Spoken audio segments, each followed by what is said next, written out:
I like your new stuff, dude. I like how you're talking more about your kids now. Your kids are getting older. Yeah, I like her because now they can actually understand my comedy. They understand what I'm doing when they say I'm out here. So me and him write together. Yeah. So we for years we've been writing together, and Mike and me now.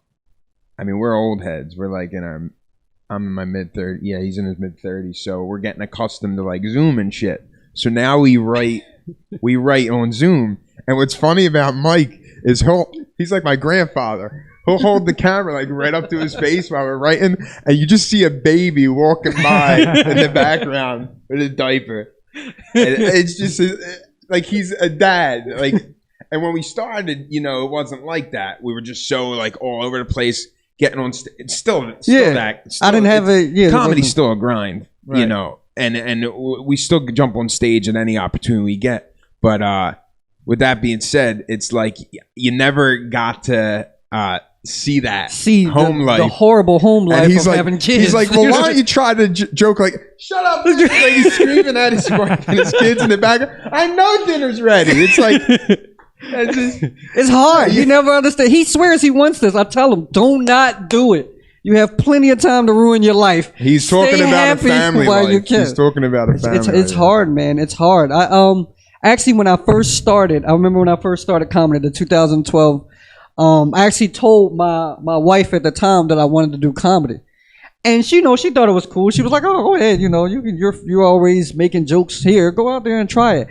And I actually did it. I did the Brad Trackman show. I went out there and we had the show, and I invited her, and you wrote your material, and now you got to go up in front of these people, strangers, like, you know what I mean? And plus people I know who I know are going to talk bad about me no matter how well I did. Like, you know what I mean?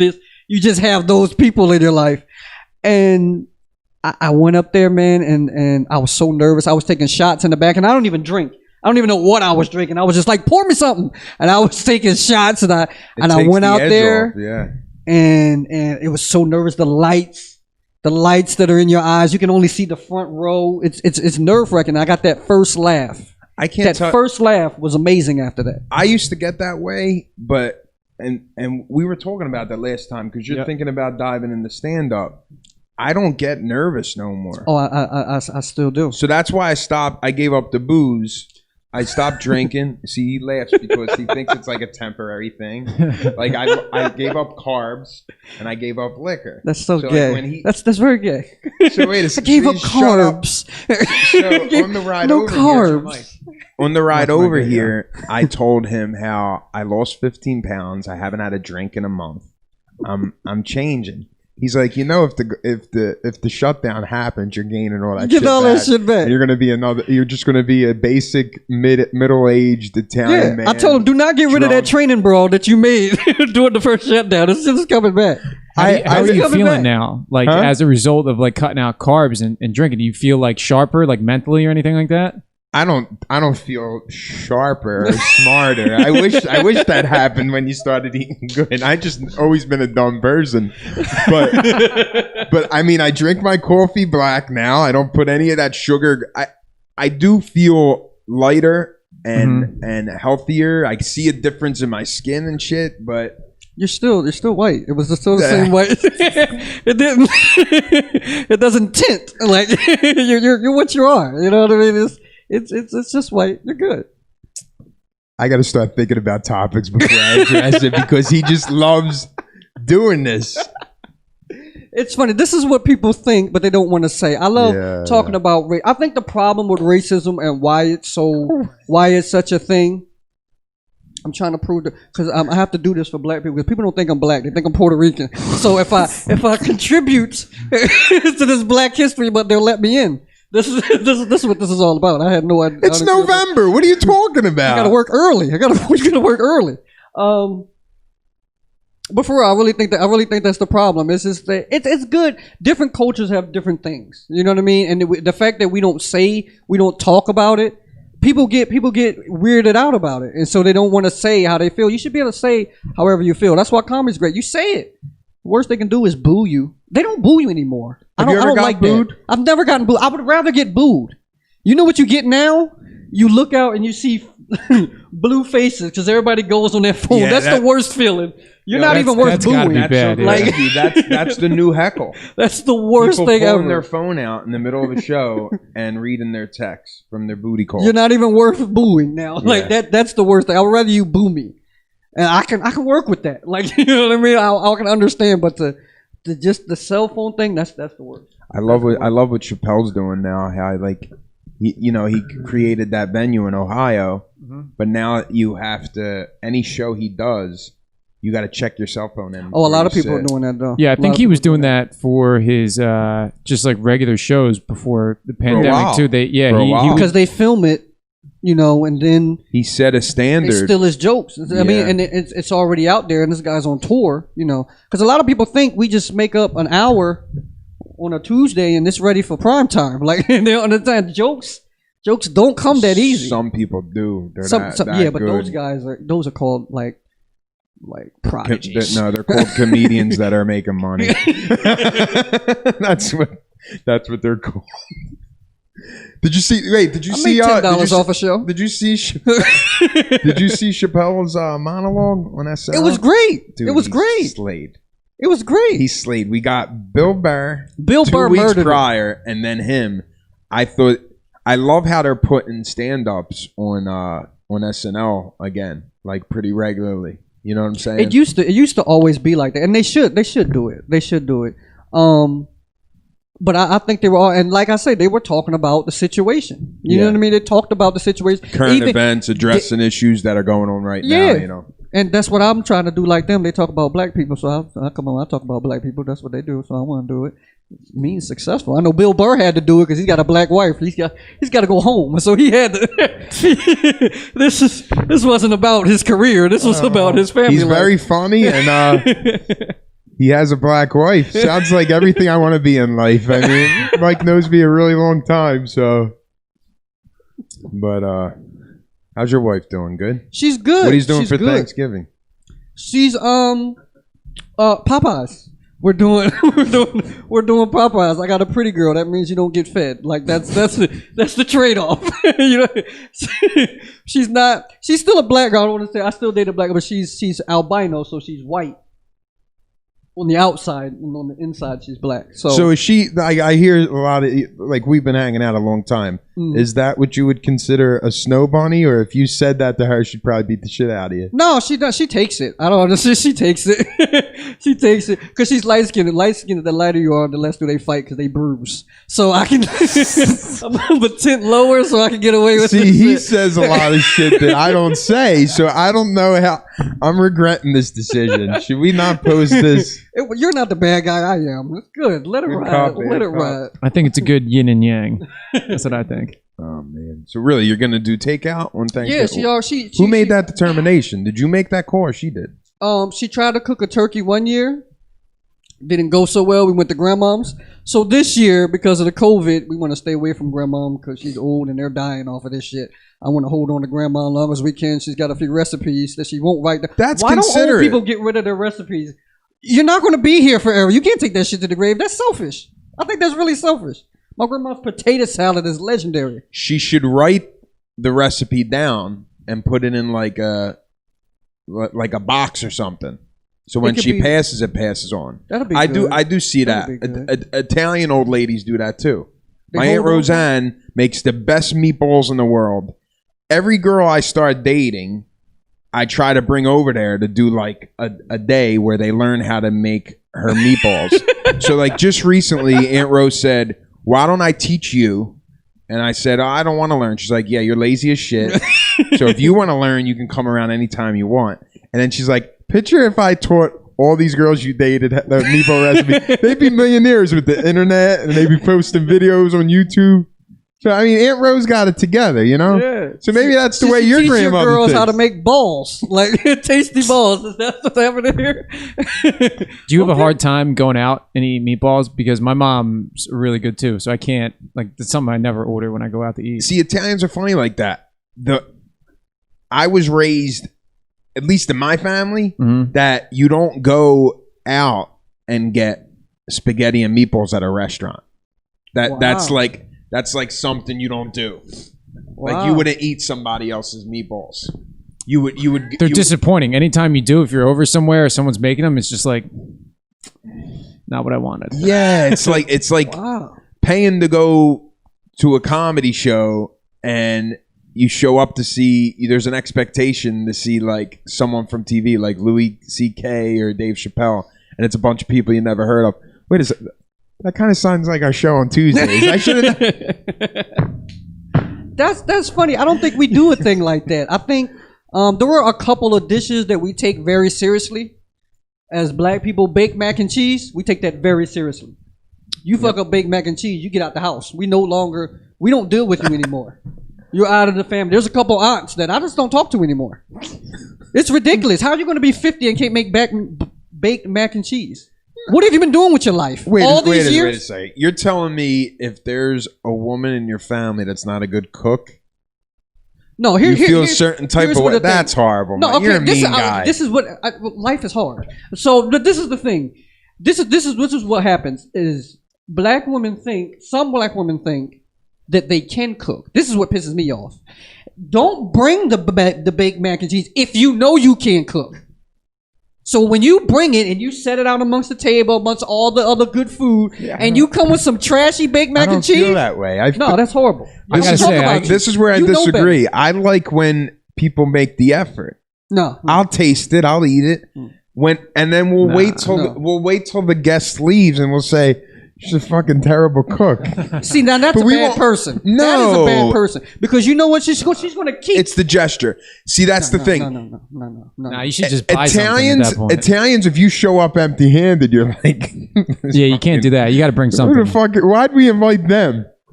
If you show up empty-handed. Well, we would never have any black friends. Most black people show up empty-handed. You're full of shit. Invite somebody to your house. Invite us to your house and see what happens. I got this water from your house. I didn't bring water. It's just what we do. But this is the thing. If you don't tell people they suck, they won't know. So now every Thanksgiving, they're going to keep coming with this long... It's the big... When you make baked macaroni, it's this big. The pan is this big. What are we going to do with this big-ass pan of macaroni and cheese every year? I find a way to make bad food work. I'll put, depending on what it is, ketchup, hot sauce, marinara, garlic, balsamic vinegar. Anytime somebody comes to the house with something I don't like, I'll find a way to make it edible. No, I'm going to tell you about yourself and you're getting that one. We're not going to. Why? If that's the case, I could have did it myself. Why did you even do it then? I could have did it myself.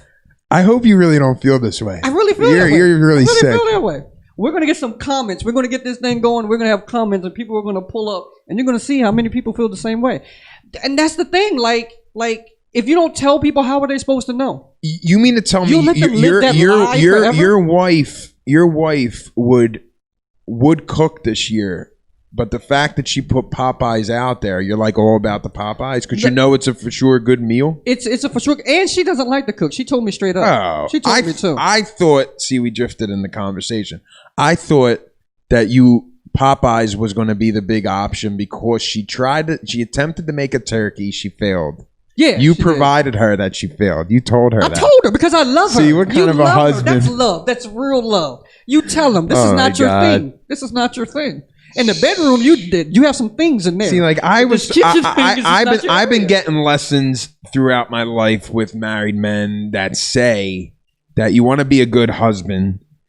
Tell your woman she's a great cook. Tell her what she wants to hear. No. Trust me, that is for dating. That kind of stuff is for dating.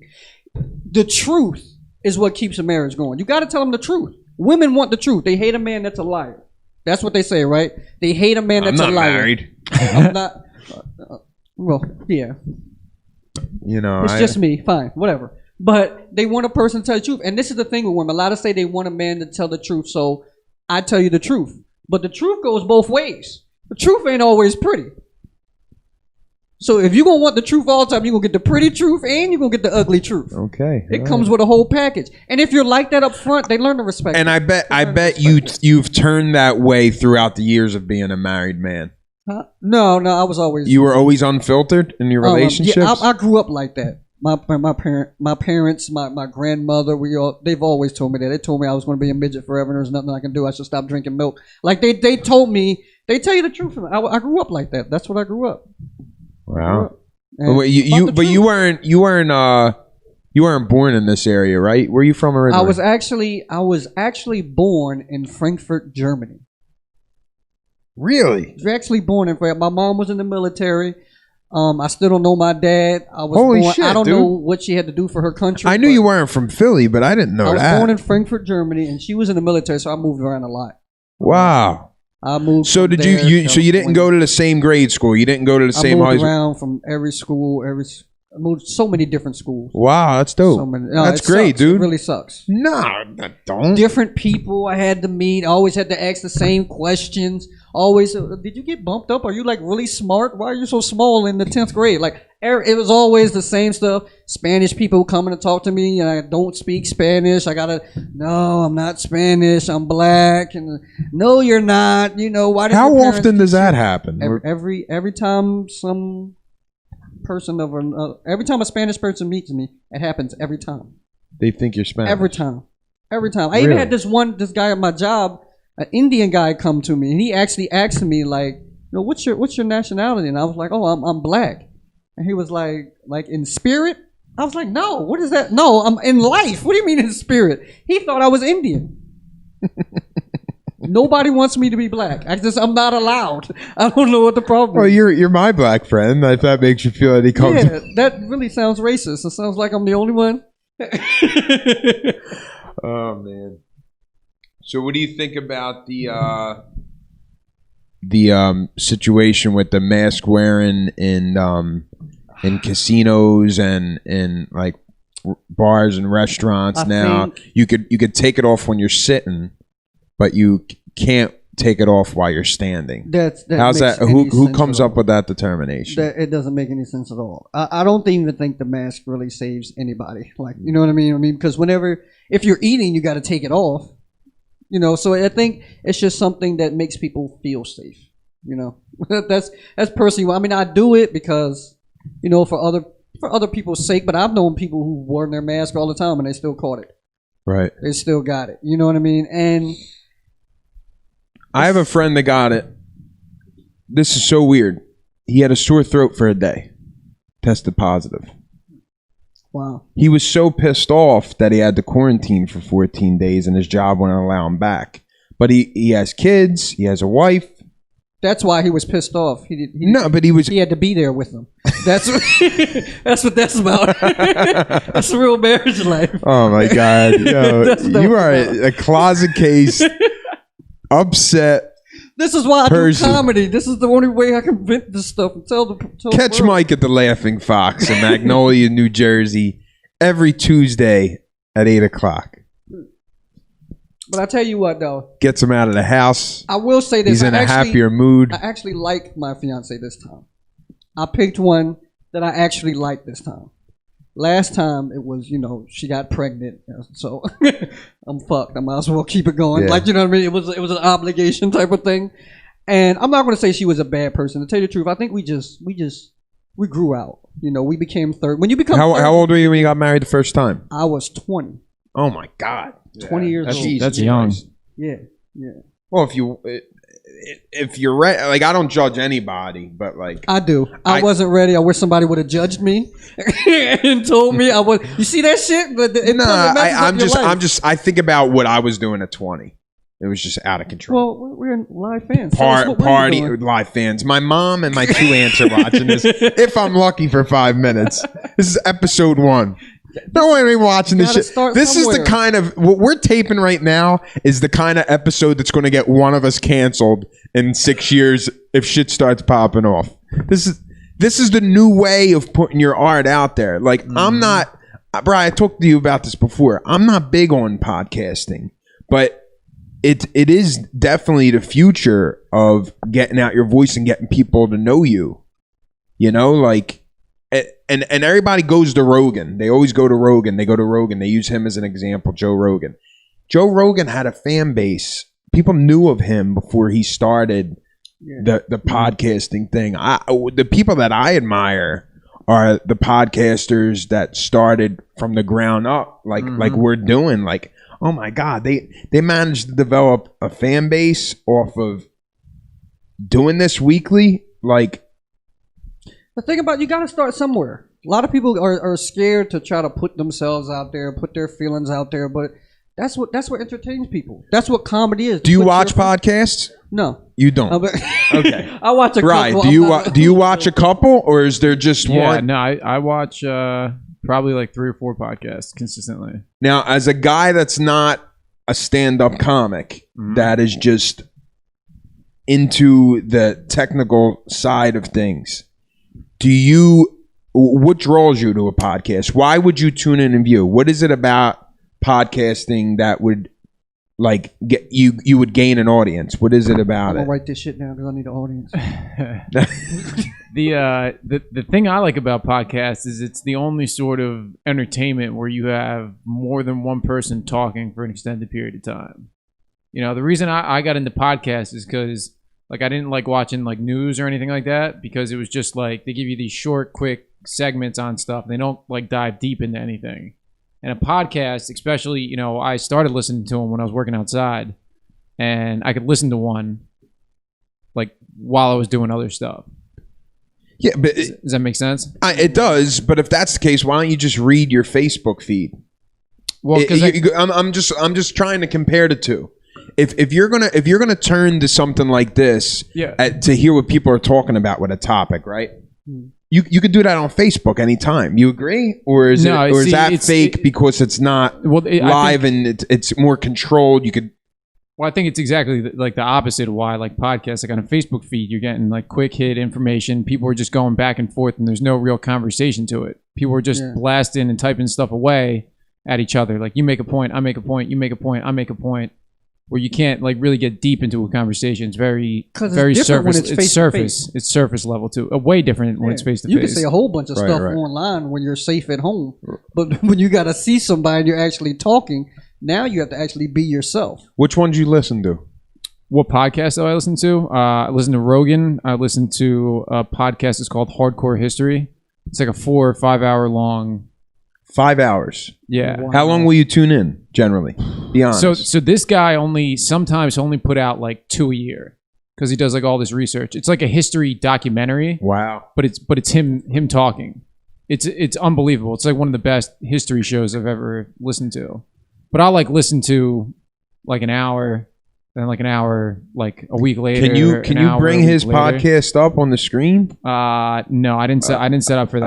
Okay. Next time we do it, I'll have my laptop set up so I can pull stuff up. Pull a better person's podcast up. So I'm curious. No, when I watch this back, I'm curious to see. Yeah. You know, when Brian told me about the setup, he's like, I can pull things up on the screen.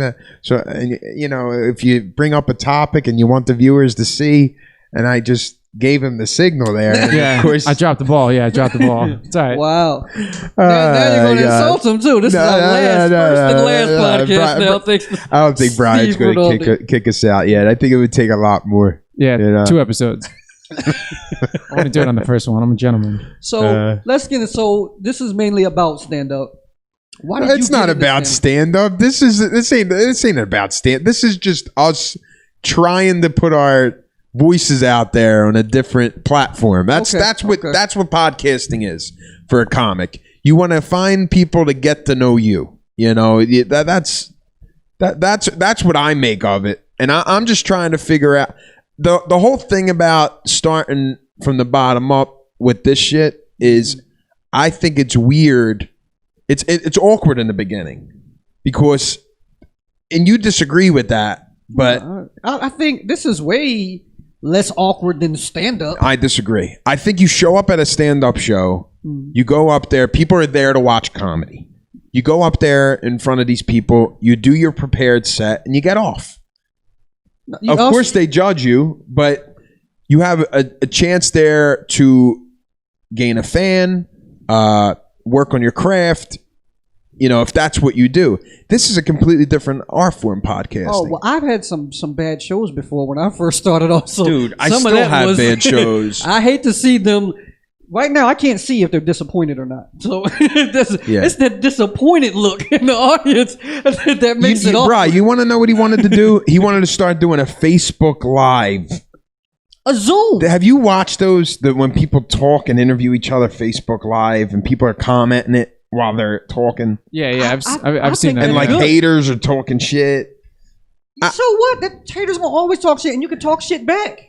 We can read it and talk shit back. See, like he invites that. I love that. I love the animosity. I can't say the word all the way, but y'all know what it means. I like that. That's what comedy is about. Because think, every joke is talking about somebody. Somebody's on the bad end of every joke. Somebody or something. If that's your style. Something. I mean, everything. Think of any joke that somebody or something isn't getting talked about. No, I agree with that. So that's what this is. So, people have their opinion, whether it's good or bad. I like good and bad opinions. You know what I mean? I like to take that. You learn to get better off of bad opinions. But what I think's funny about you is you want to do a podcast, but you never even watched one or listened to one. No, I want to watch myself do a podcast. He's just hearing other comedians are like breaking off because of podcasts. He's like, oh, I need to get one of them. Yeah. No, nothing. I'm like, well, I know a guy that produces them and does. All right, we got to link up with him. Let's just do it then. Let's just do it. Mike, Brian, Mike. Okay, there it is. Here we are. I don't like plans. I just like to dive into things and just work it out as it go. Yeah. Like in the mix. I don't know. I'm not a big planner because then I'll probably not show up. Yeah, but I mean. This is going to have to be something that you're going to have to commit to weekly. Yeah, I can commit to. Listen, and Mike's like the family, the diehard family man. Like as much as he wants to pull on this front that he's a dick and he's a great father, he's a great husband, and like there'll be weeks where I'm like booking him for shows or I'm like, let's get together and write, and he won't pick his phone up for like 2 days. And I'll think he's dead. And then he'll just call me randomly, like in the back end of that week, and just be like, I got to be a dad. Yeah, shit happens. It's a responsibility. And I get it. I don't knock him for that. I will say getting divorced has helped me now. Oh, God. That has helped me with the situation now. Being divorced, it helps you raise kids better because you get to get rid of them for like a whole week. Like I could be almost a free man again for a week. I think that's why we probably got divorced. We just wanted to get away from the kids. So we made an agreement. Can you tell my aunt and my mom that's watching that you do love your children? Please. I love them. Your aunt and them, they understand. Your mom knows. There was days she did not like you. There were days she almost left you. But how you know all this information about my mother? Is there something you're not telling me? She's a parent. I know. There were days you didn't want them. You really didn't want them.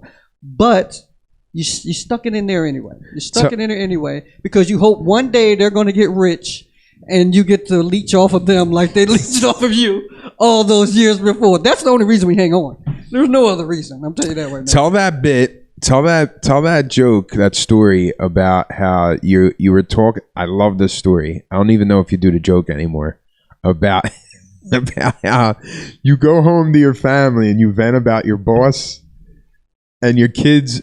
You at the supermarket. Oh, you definitely have to watch what you say around your kids. No, and you bumped into Bride. This story is great.